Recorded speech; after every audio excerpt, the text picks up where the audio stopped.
দাঁড়াও দাঁড়াও জল্লাদ ভাই, আমি আমার পিতা মাতার কাছ থেকে আমি শেষটুকু বিদায় নিয়ে আসি জল্লাদ ভাই।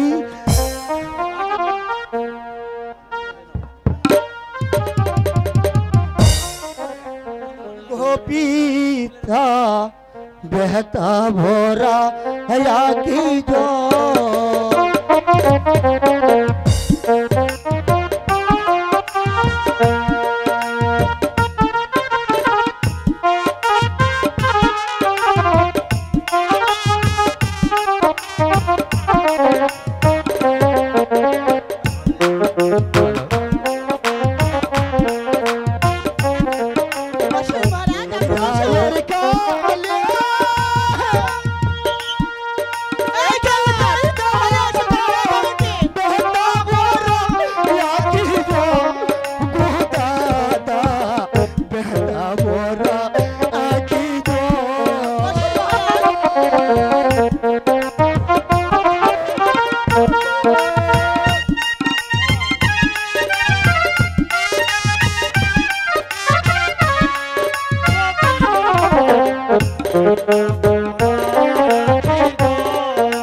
শান্ত হন মহারাজ।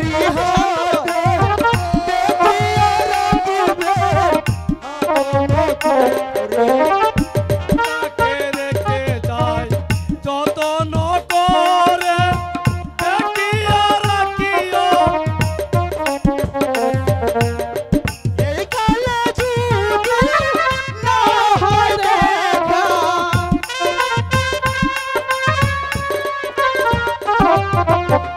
এই কালে যুগে না হয় দেখা, তোরা গেলে যেন পাই গোটা, তোরা বনায় আমায় সাজা।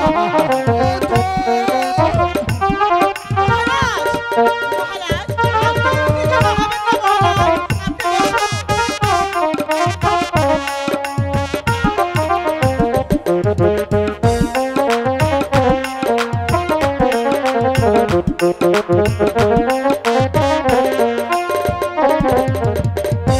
আমি তো লোভী অজানা পথে, জানি না আমার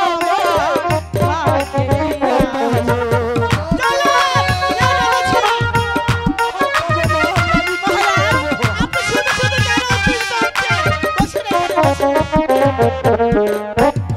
আমি চলেছি অজানা পথে, জানি না আমার ভাগ্যে ফিরে আছে। এই কালে যদি না হয় দেখা,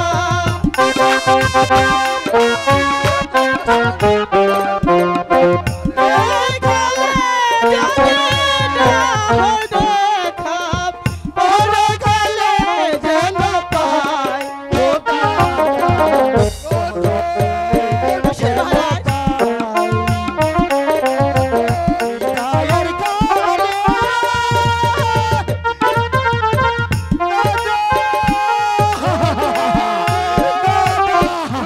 মহারাজ, মহারাজ, চলুন মহারাজ, আপনি এখন বিশ্রাম করবেন। অনেক কিছু করেছেন, চলুন চলুন, আমার জন্য অনেক কিছু করেছেন, আমি আপনাকে জীবনেও ভুলতে পারবো না। চলুন মহারাজ। তাই চলো রানী, তাই চলো রানী, আমাকে নিয়ে চলো। তাই চলুন মহারাজ, তাই চলুন। এখানে দাঁড়িয়ে থাকলে চলবে না। যেমনই করে হোক, যেখান থেকে হোক, আমি রতনকে উদ্ধার করবই করবই করব।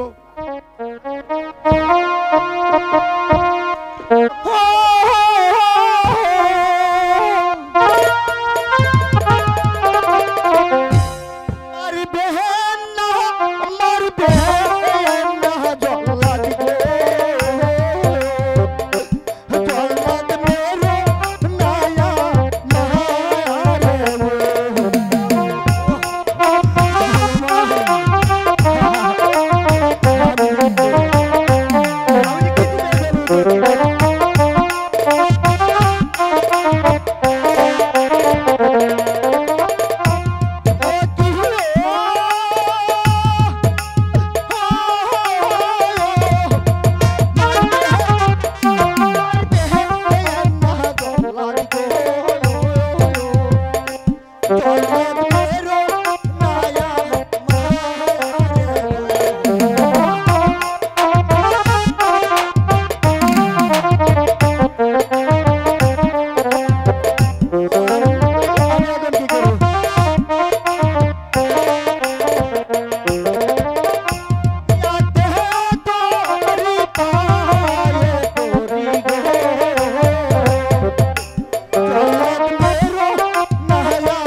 দাঁড়াও জল্লাদ ভাই, আমার একটু সময় দাও, আমি আমার ঈশ্বরকে একটু ডেকে নেই জল্লাদ ভাই।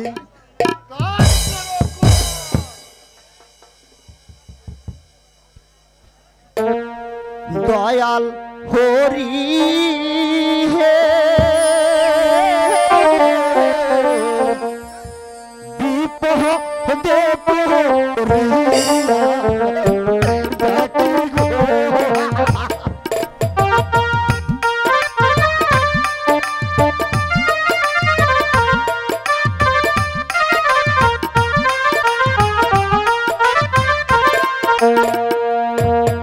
দয়াল হরি হে বিপদে পড়িয়া ডাকি গো।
আমি আর ধরতে পারছি না তোমার।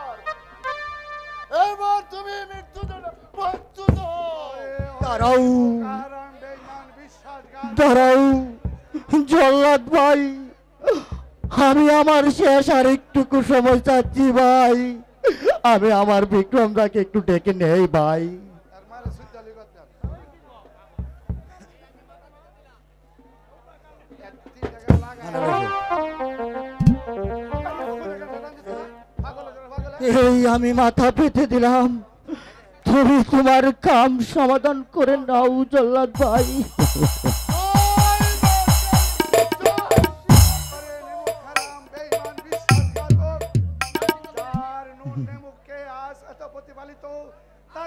হত্যা করতে যদি প্রাণের মায় তাকে তাহলে স্বর্গ পেলে কলঙ্কর নইলে আমার পিস্তল খানা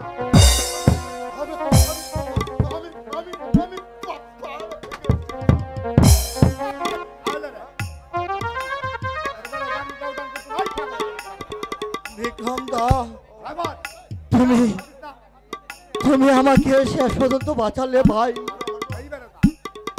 তুমি তুমি আমাকে মরতে দিলে না কেন ভাই? তুমি আমাকে কেন মরতে দিলে না?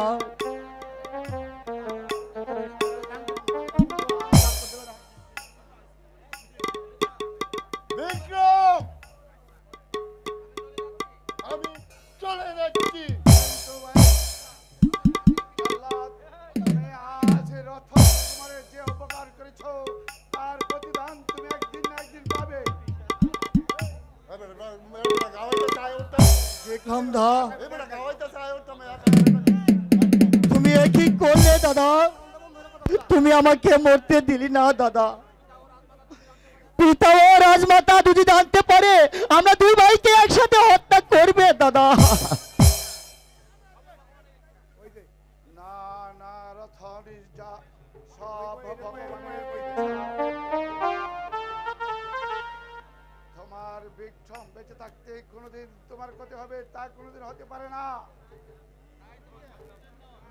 তাই তোমার মুক্তির জন্য বিক্রম ছুটে এসেছে। সত্যি সত্যি বিক্রম দা, তুমি যেভাবে আজকে আমাকে জল্লাদের হাত থেকে বাঁচালে, এই ঋণ আমি কোনোদিন বলবো না দাদা। আর বেশিক্ষণ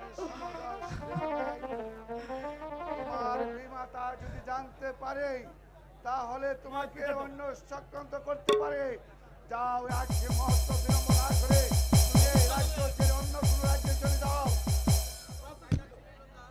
ঠাই ঠাই যাচ্ছি দাদা, জীবনে যদি বেঁচে থাকি তবে এর প্রতিদান দিতে আমি কোনোদিন বলবো না দাদা। রতন দাদা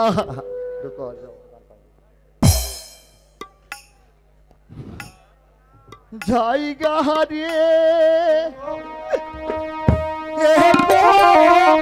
রাহানের গো দাদা,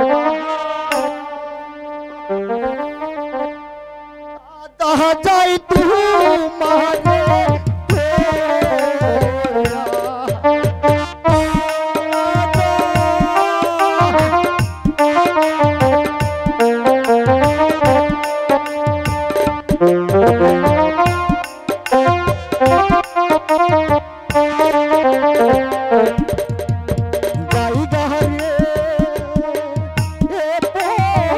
রাহানের গো দাদা।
তো শেষ করে ফেলেছি আমার চলার পথের কাটা। তারপর হবে রাজা বিজয় সিংহ। এমনি করে আমাকে চলার পথের কাটা একেবারে পরিষ্কার করতে হবে। হ্যাঁ হ্যাঁ, আগে তাকে শেষ করতে হবে। আমার রায়তে আনতে পারলে তাহলে হবে তার সঙ্গে আমার খেলা। আমাকে কেন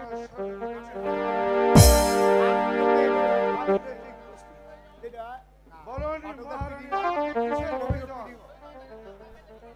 প্রয়োজন ছাড়া কাউকে ডেকে পাঠায় না, তাই আমার বিশেষ প্রয়োজনে আপনাকে আমি ডেকে পাঠিয়েছি। বলুন মহারানী, আমাকে কিসের প্রয়োজন?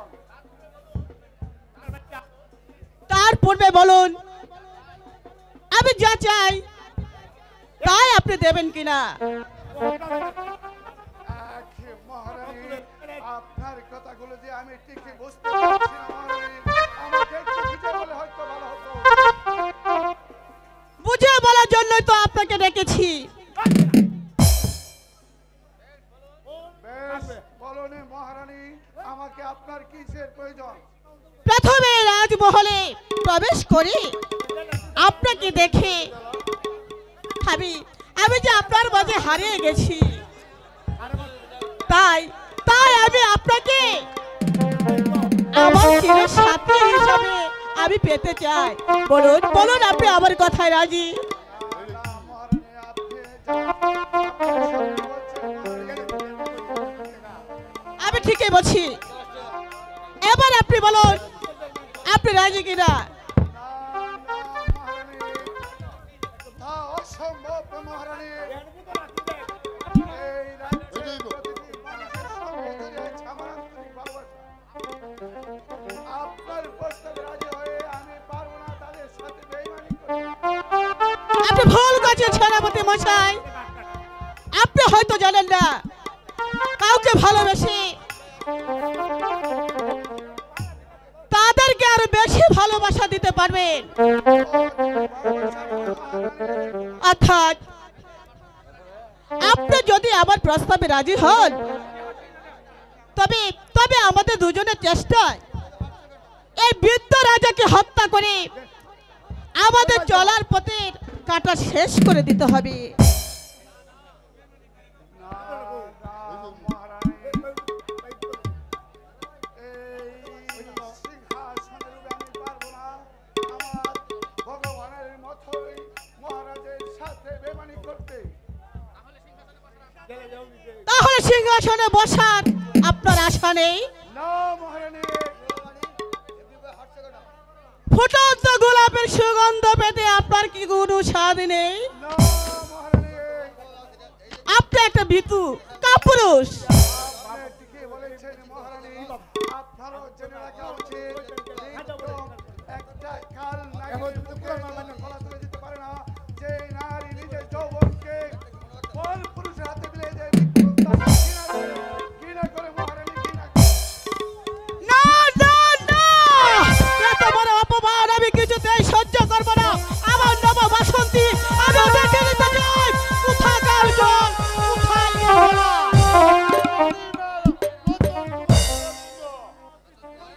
এই আমার হাতে রতন কুমারের রক্ত দাও দাল্লা দাও। আমি সেই শয়তানের রক্ত দিয়ে আমি এখন প্রাণ খেয়ে যাব।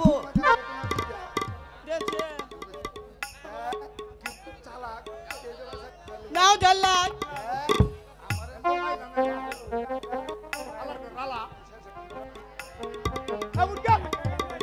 এই নাও জল্লাদ, তোমাকে একটা পুরস্কার দিলাম।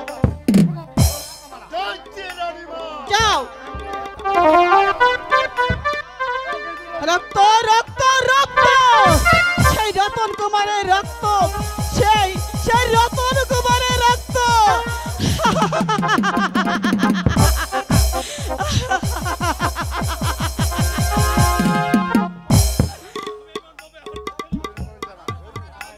আনন্দে আনন্দে মহারাজ, বড় আনন্দে।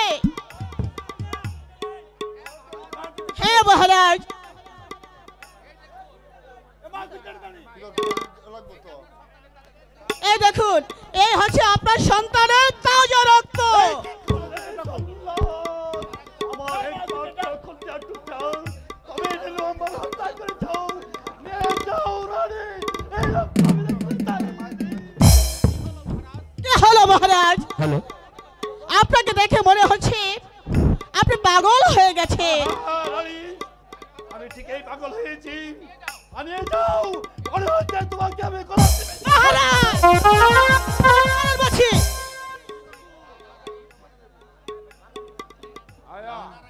না রানী, তার ব্যবহারের কারণে আমি কিছুটাই সহ্য করতে পারছি না। এই রক্ত আমার হৃদয়ে টকবক করে উঠছে রানী, টকবক করে করছি। মহারাজ, আপনি কি পাগল হয়ে গেছেন? আপনি একটু শান্ত হন।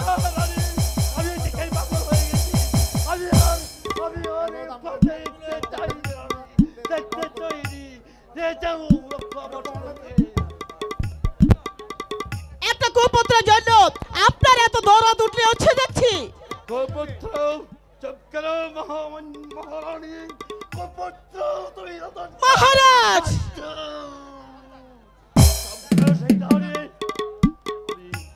আমি যে আর সহ্য করতে পারছি না, সহ্য করতে পারছি না রানী, আমি যে আর সহ্য করতে পারছি না।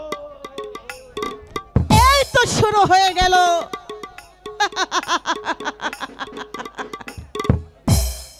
বাসন্তীর খেলা। সেই খেলায় নামবে, আমাকে যে জিততেই হবে।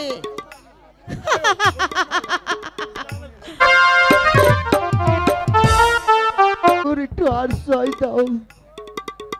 পেটের হ্যালো? ক্ষুধাতে আর আমি সহ্য করতে পারছি না ভগবান।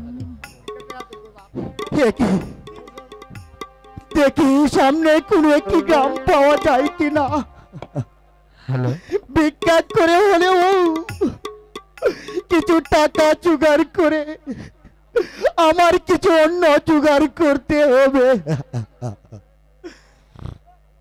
ভিক্ষা দাও গো নহগরবাসী গো, ভিক্ষা দাও নহগরবাসী গো।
ভগবান,